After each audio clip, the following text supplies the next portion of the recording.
Okay, when you think of Mars, what comes to mind? Probably this, right? A cold, red, dusty world, kind of like a planetary fossil, just frozen in time. But what if I told you that just beneath that quiet surface lies an incredible story of a violent past and a surprisingly active present? Well, that's the story we're diving into today. And it all boils down to this one huge question that drives so much of our exploration. Is Mars still alive? I mean, is it truly a dead world, or is there something still stirring deep, deep inside?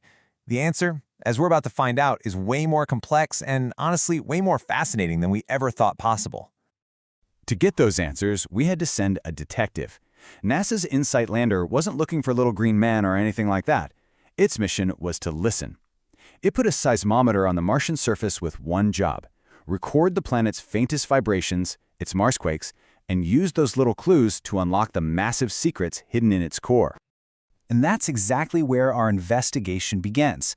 By tuning in and listening to these vibrations, scientists have totally rewritten the book on what's going on inside Mars. You see, this is a massive shift in how we see the planet. For decades, the going theory was that Mars was pretty simple: a cold, geologically dead rock with a solid, totally inactive core.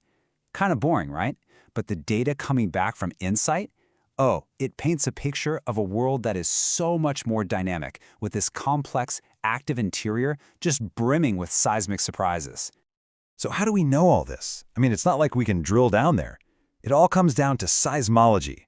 The best way to think about it is like a planetary ultrasound. Every time there's a Marsquake, shockwaves zip right through the planet. And by measuring how those waves bend and bounce and change speed, we can literally map out all the different layers: the crust, the mantle, the core, without digging a single inch. It's brilliant. And the first huge discovery was a big one. Scientists were able to confirm that Mars has a solid inner core, a lot like Earth's. By tracking those seismic waves, they actually calculated its diameter at roughly 600 kilometers. That's a huge piece of the planetary puzzle right there. But hold on, because here is the biggest shocker of the entire mission. Surrounding that core isn't just a liquid outer core, there's a layer of molten silicate. We're talking liquid rock.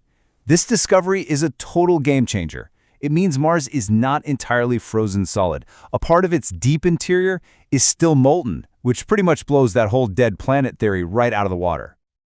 And the complexity just keeps going. The data shows that the mantle, that's the layer just above the core, is incredibly varied. Those seismic waves travel at different speeds through different parts of it. And that suggests it's not some simple, uniform layer, but a messy, complicated mix of materials, a clear sign of a really dynamic and complex geologic history.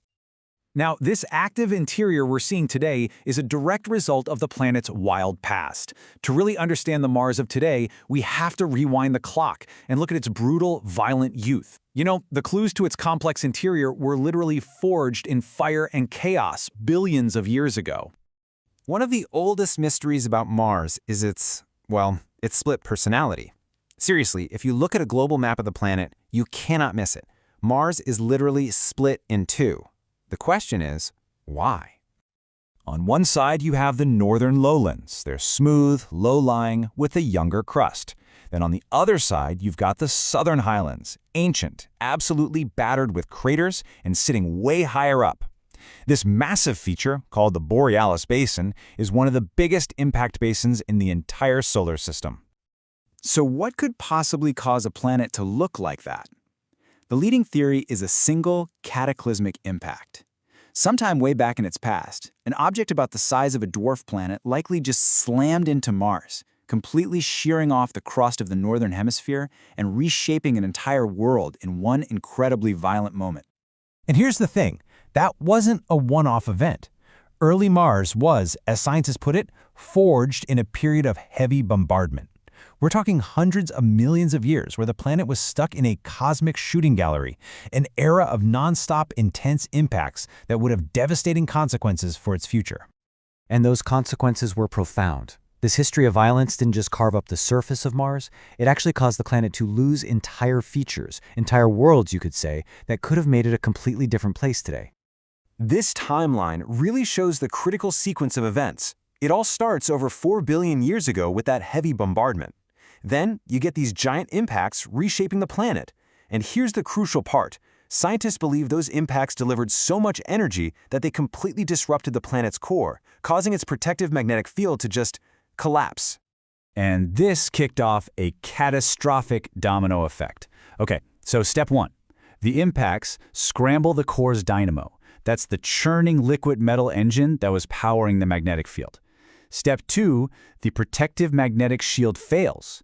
And step 3, without that shield, the solar wind, this constant stream of charged particles from the sun, could just slam directly into the Martian atmosphere, stripping it away bit by bit over millions of years. The result was absolutely catastrophic. Today, Mars has less than 1% of its original atmosphere. Over 99% of it has just been scoured away and lost to space forever. This is the reason Mars went from being a potentially warmer, wetter world to the cold, barren desert we see today. But Mars may have lost even more than its atmosphere. There's this final, fascinating clue that comes from its tiny moon Deimos. The slight tilt in its orbit suggests that billions of years ago, Mars may have had another lost world, a massive system of rings, just like Saturn's. Can you imagine? So, let's bring this all together. What is the legacy of this incredible planetary story, from its violent birth all the way to its simmering, active interior? So what's the big takeaway from the story of Mars? Well, first, it shows us that a planet's violent birth can basically dictate its fate for billions of years to come. Second, that a quiet, barren surface can be hiding a surprisingly complex and active interior. And finally, it's this stark reminder of just how critical a planetary magnetic shield is and how absolutely catastrophic its loss can be. And that brings us to our final question. See, the story of Mars isn't just about another planet. It's a bit of a cautionary tale, isn't it? It shows us how a world can change, how a planet can lose its oceans, its atmosphere, and its potential for life. And it really forces us to ask, what does the story of our planetary neighbor teach us about the fragility and the absolute preciousness of our own world?